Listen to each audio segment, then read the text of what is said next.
विद्यार्थी मित्रांनो, आपली जी ईची सीरीज चालू होती याच्यामध्ये आपण प्रत्येक सेटमध्ये 8 वर्ड्स घेतोय. त्याच्यासोबत 1 ते 2 सिनोनिम्स आणि अँटोनिम्स आहेत. तर अशा पद्धतीने ही सीरीज चालू आहे. मागं पण खूप सारे वर्ड्स झालेत. तर ते वर्ड्स पण तुम्ही बघू शकता. तुम्हाला एक 5-5 मिनिटाचे व्हिडिओ बघायला जास्त कालावधी नाही लागणार. तर मागचे व्हिडिओ बघू शकता. त्याचे काही स्क्रीनशॉट आपल्या ग्रुपवरती आहेत. नाद DCC बँकेचं एक आपलं टेलिग्राम चॅनल आहे. ते पण तुम्ही जॉइन करू शकता आणि आपलं 360 एज्युकेटर हे यूट्यूब चॅनल पण जॉईन करा. याच्यामध्ये व्होकॅब्युलरी, नवीन अपडेट, सहकारी बँका, नॅशनलाइज बँका जसे SBI क्लर्क, IBPS क्लर्क ते पण असेल आणि DCC बँकांचे पण अपडेट आहेत. तर बघा आता हे व्होकॅब्युलरीचे वर्ड्स आहेत. पहिला आहे इव्हेन्सेन्स म्हणजे क्षणभंगूर. त्यालाच इफेमेरल म्हणू शकतो, तात्पुरतं काही क्षणासाठी राहणारं. ट्रान्झिएंट म्हणू शकतो, क्षणिक. फ्लेक्टिंग त्याला म्हणू शकतो. अँटोनिम्स मध्ये आहे इटर्नल म्हणजे जास्त अनंत काळापर्यंत टिकणारा वगैरे जास्त काळासाठी. परपेच्युअल म्हणजे शाश्वत असतं. लास्टिंग म्हणजे लॉंग लास्टिंग किंवा लास्ट पर्यंत टिकणारा असं म्हणू शकतो. इपिटोम म्हणजे काय असतं, मूर्तिमंत उदाहरण असतं. एक चांगलं एक्झाम्पल आपण म्हणू शकतो. इसेन्स म्हणू शकतो, सारासार म्हणू शकतो किंवा पॅरागॉन. पॅरागॉन म्हणजे एक मॉडेल असतं. पॅराडिगम एक चांगलं एक्झाम्पल पण असतं, एक्झाम्पल म्हणू शकता. अँटोनिम्स मध्ये आहे कॉन्ट्रास्ट, त्याला विरोध करणे किंवा अपोज करणे, डेव्हिएशन असं म्हणू शकतो. तिसरा आहे इक्वॅनिमिटी. इक्वॅनिमिटी म्हणजे शांतता वगैरे म्हणू शकता त्याला.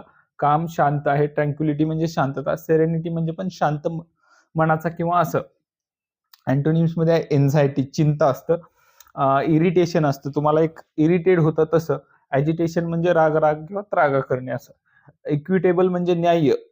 पार्शियल, इम्पार्शियल म्हणू शकतो, जो पार्शियल नाही असा. न्याय्य आहे, त्याला सिनोनिम्स मध्ये आहे फेअर, जस्ट, इम्पार्शियल, अनबायस, जो की कुठे झुकलेला नाही, एकाच समान न्याय देणारा असं म्हणू शकतो. अँटोनिम्स मध्ये आहे अनफेअर, जो की फेअर नाही असा.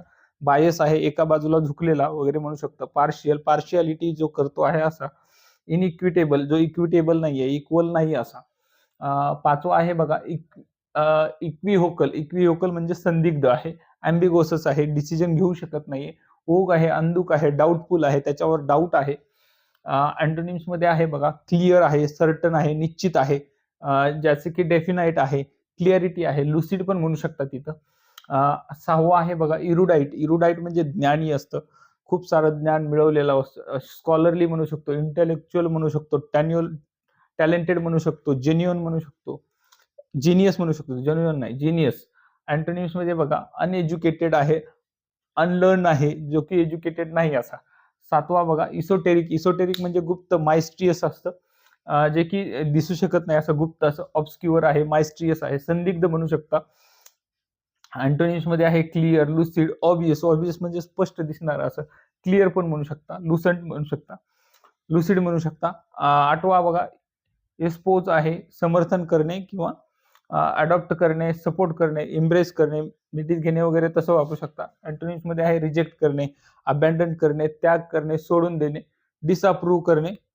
डिसअप्रूव्ह करणे म्हणजे काढून टाकणे. तर बघा हे 8 वर्ड्स होते. त्याच्यासोबत परत एकदा बघा आपले हे वर्ड्स.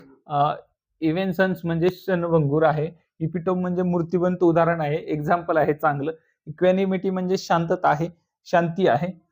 इक्विटेबल म्हणजे न्याय्य आहे, अनबायस आहे. पाचवा बघा इक्विव्होकल आहे, संदिग्ध आहे, मायस्ट्रियस म्हणू शकतो त्याला. पाचवा त्याच्यात अँबिगोसस समानार्थी आहे. सहावा बघा इरुडाईट आहे, ज्ञानी आहे, टॅलेंटेड म्हणू शकता. इसोटेरिक म्हणजे गुप्त आहे, मायस्ट्रियस म्हणू शकता त्याला. इस्पोज म्हणजे समर्थन करणे किंवा बॅकअप, एकदा सपोर्ट करणे वगैरे असं वापरू शकता. तर हे 8 वर्ड्स आहेत. अशा प्रकारे ही आपली व्होकॅब्युलरीची सिरीज आहे, ही बघत राहा. आपल्या चॅनलला सबस्क्राईब करा. एज्युकेशन 360